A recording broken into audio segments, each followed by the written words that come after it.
Namaste. So I'm Amy Weintraub, and if you've heard of me, you've probably heard of me in the context of the book I wrote in 2012. No, that was in 2004, and that was Yoga for Depression.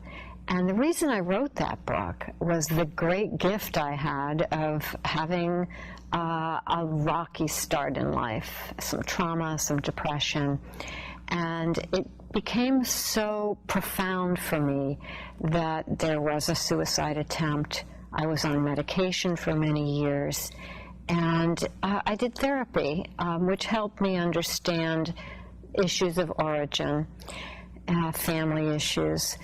And I was on antidepressants for many years. I don't even remember how many, at least 9 years. But when I began a yoga practice, and I had started meditating when I was 19 years old, and that helped somewhat. That really did help for a number of years. But it wasn't until I began an embodied practice of asana, pranayama, and meditation that my symptoms of depression began to dissolve, along with a lot of other bad habits that I had to numb out from the feelings of pain. So what happened was I started doing a daily practice. I had done some asanas before from books and from rounding meditation weekends, but it wasn't until I was in my early 30s that I really began a daily practice. And little by little, I started feeling better, and I talk about that in the beginning of Yoga for Depression, because the miracle was that I was driving across the Newport Bridge, where I lived at the time, had lived for a number of years, and I was listening to Jean Houston, who's a spiritual teacher and psychologist, leading a guided meditation on naming yourself. And what bubbled up for me was the name abundance. This was after about 8 months, maybe 9 months of daily practice. Abundance. I thought, well, what happened to the woman who had empty pockets?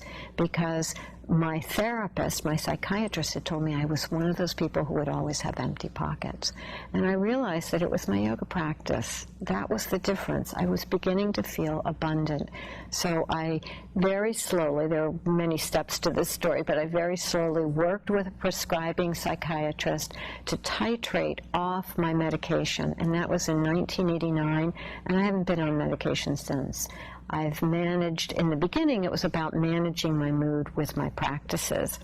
And I became passionate about sharing what had really saved my life, literally saved my life, with other people, teachers, students, and I became a yoga teacher. And then I started writing, because I was a writer. I started writing about Yoga for Depression. I wrote a book, first an article for Yoga Journal in 1999, Yoga, the Natural Prozac, it was called. And it was really looking at not only me, but many practitioners who had been able to titrate either off their medication or lower the dose. Now, one thing that's important to say here is that if you're on medication and it's getting you to your yoga mat, bless it. Bless that medication. I'm not saying that everybody will get off medication, nor should they. But oftentimes what people find is that if they're depressed and they begin a daily practice that includes attention to sensations in the body, really paying attention, and breath, along with the asana practice and meditation, that the symptoms of depression begin to dissolve. Anxiety as well. Now, there's good research behind this as well, but I wanted to start with what changed my life. But what we know from scientific research, and there's more and more research, I've just written a chapter for a book on yoga therapy. It's called Yoga, I think it's called Yoga Therapy for Mental Health Treatment. and I wrote it with another researcher, and there's many, many studies that show the efficacy of pranayama breathing along with asana. Asana alone is not as effective. A number of studies have shown that. It's the addition of the pranayama that's so important. Not only pranayama, but there are people who say, don't give me any of that breathing stuff, legitimately, because they're upper chest breathers. And they go to a yoga class, and the first thing that many yoga teachers will lead will be yogic 3-part breath, or yoga pranayama, breathing to the bottom of the lungs. Well, guess what? Not everybody can do that. And they're going to leave the class feeling not good enough, like they couldn't get it right, and they're going to like, I just like the stretching part. I don't like that breathing stuff. And I've had many people say that to me, and that's certainly true in mental health settings. Now, there's a good reason why people become upper chest breathers. Sometimes it's physiological, but there are a couple of reasons. One is that if we are really tamping down a lot of emotional material, if we're really repressing, then we're often not breathing deeply. The moment we start breathing deeply, in fact, we can have emotional flooding. There are breaths other than yogic 3-part breath that are probably better to start with than yogic 3-part breath in a yoga class or a mental health setting. So the important thing, though, is that the breath does have a powerful effect. So if you've been an upper chest breather because you've been tamping down material, you're either going to feel, if somebody asks you to breathe deeply into the bottom of the lungs, you're either going to not be able to do it and feel inadequate and feel like this isn't for you, or you're going to do it and that a lot of emotions are going to come up, which is why those of us who are yoga professionals really need to set a sacred, and I'm going to use the word safe here, safe container, so that people know that it's normal and natural for tears to arise on the yoga mat. When I start a program, I ask how many people have cried on their yoga mat, and almost everyone who has experience with yoga will raise their hand, because it's a natural part, it's a release. One of my spiritual teachers, Swami, said, crying is one of the highest spiritual practices. One who knows crying knows yoga. It's a release without a story attached. It's a letting go. And that's what yoga is about. It's not about constricting further. It's about releasing through the pranayama, through the asana, through all the techniques.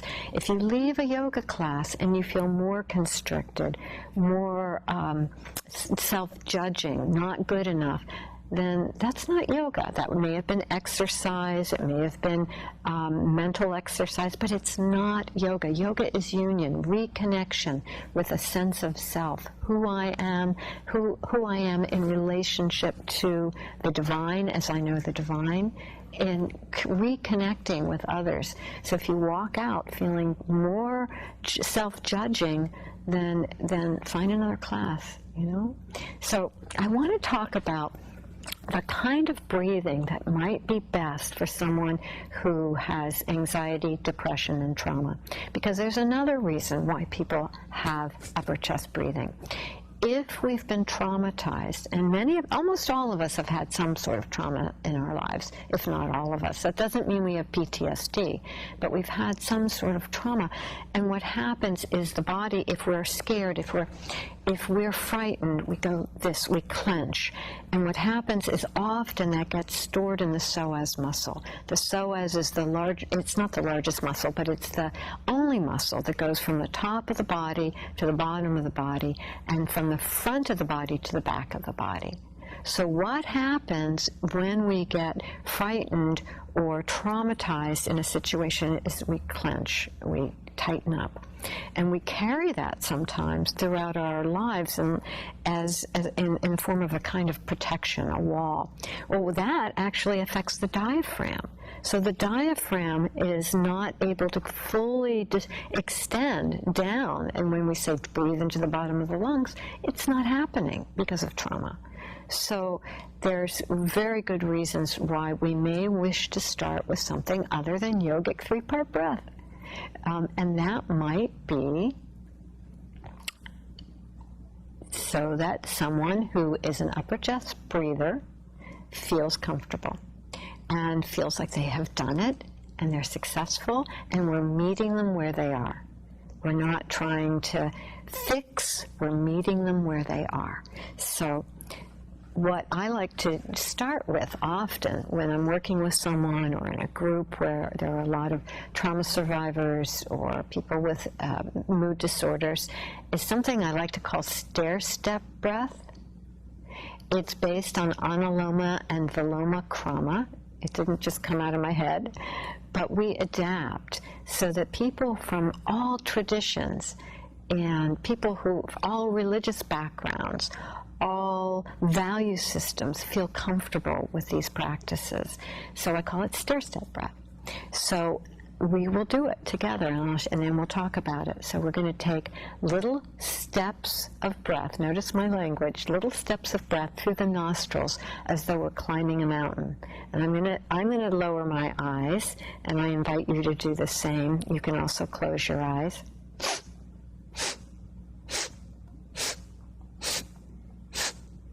And when you get to the top of the mountain, slide down the mountain.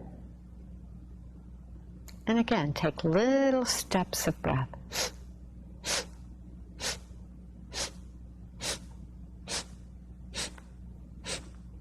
And when you get to the top of the mountain, slide down the mountain. And this time we're going to do the same thing. And if it's comfortable for you, we're just going to pause the breath at the top of the mountain, okay? And I'd like you to bring into your heart's mind an image that's beautiful, that you might see from the top of the mountain. Maybe something you've seen that just lights your heart up with joy. So let's take little steps of breath, and we'll pause. And if pause doesn't work for your constitution, just take an extra breath there. So little steps of breath.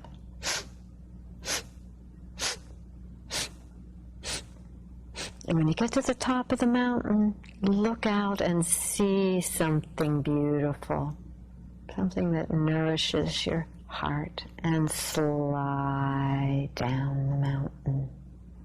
Beautiful. And one more time like that, little steps.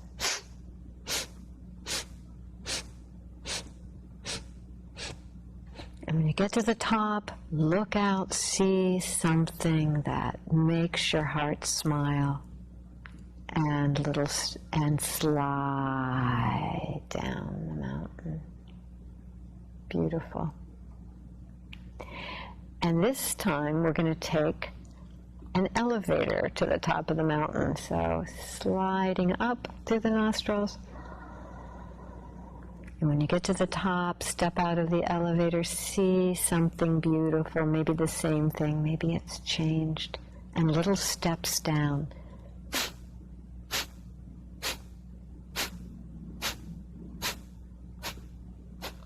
Beautiful. And then again, an elevator ride to the top. When you get to the top, step out of the elevator and see something that lights you up inside, and little steps down.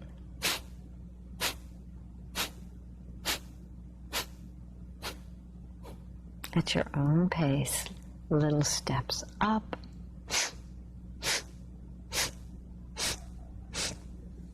And when you get to the top, see something that just makes you feel just good, and little steps down.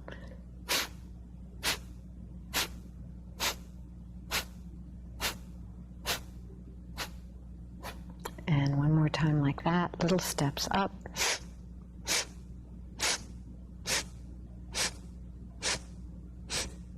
And when you get to the top, look out, see something that just inspires your body, mind, spirit, and little steps down at your own pace.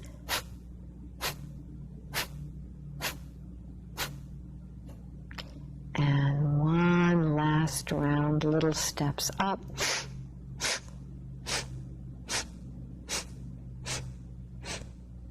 And when you get to the top, here I am, ready at the top of the mountain. And slide down the mountain. And let your natural breath find you again. No effort.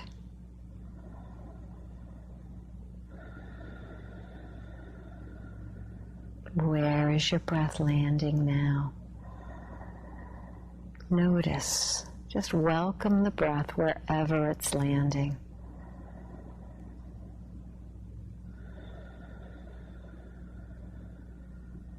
And as you're ready, you can allow your eyes to open. So I'd love to ask you how that landed, how you feel, but since I can't get a response from you, although I know you're there, I'm going to go on and say why we did what we did. So perhaps you noticed that when we were taking the little steps down the mountain, there was a very mild belly pumping, very mild. You may place your hand on your belly now and just breathe out little steps down that we just did, and just notice that. So that's a very mild kriya, a cleansing practice. It's not Kapalabhati, it's not breath of fire, neither of which would be appropriate for mental health settings. They may be too agitating, may create too much of a rajasic state, may trigger mania for folks who have bipolar 1 with a tendency towards mania or highly agitated anxiety.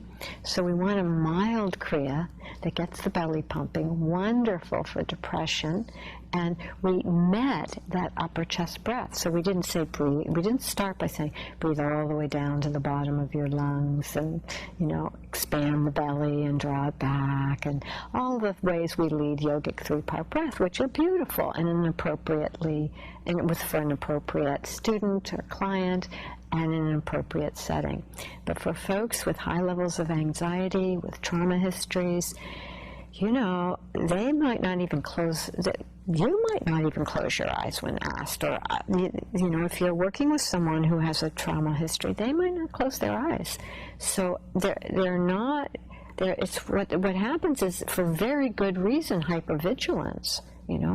Sort of a hyper-aroused state. There's nothing.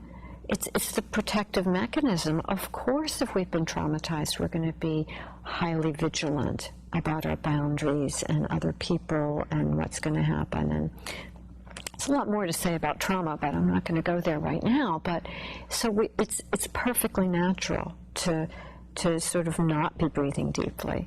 And so this breath allows that to happen, meets that short upper chest breath with the little steps. It's also very good for panic attack, because when you tell someone to take a deep breath who's having a panic attack, it's not going to happen. It's just not going to happen. But if you can say, let's just breathe in little sips of breath like we're climbing a mountain.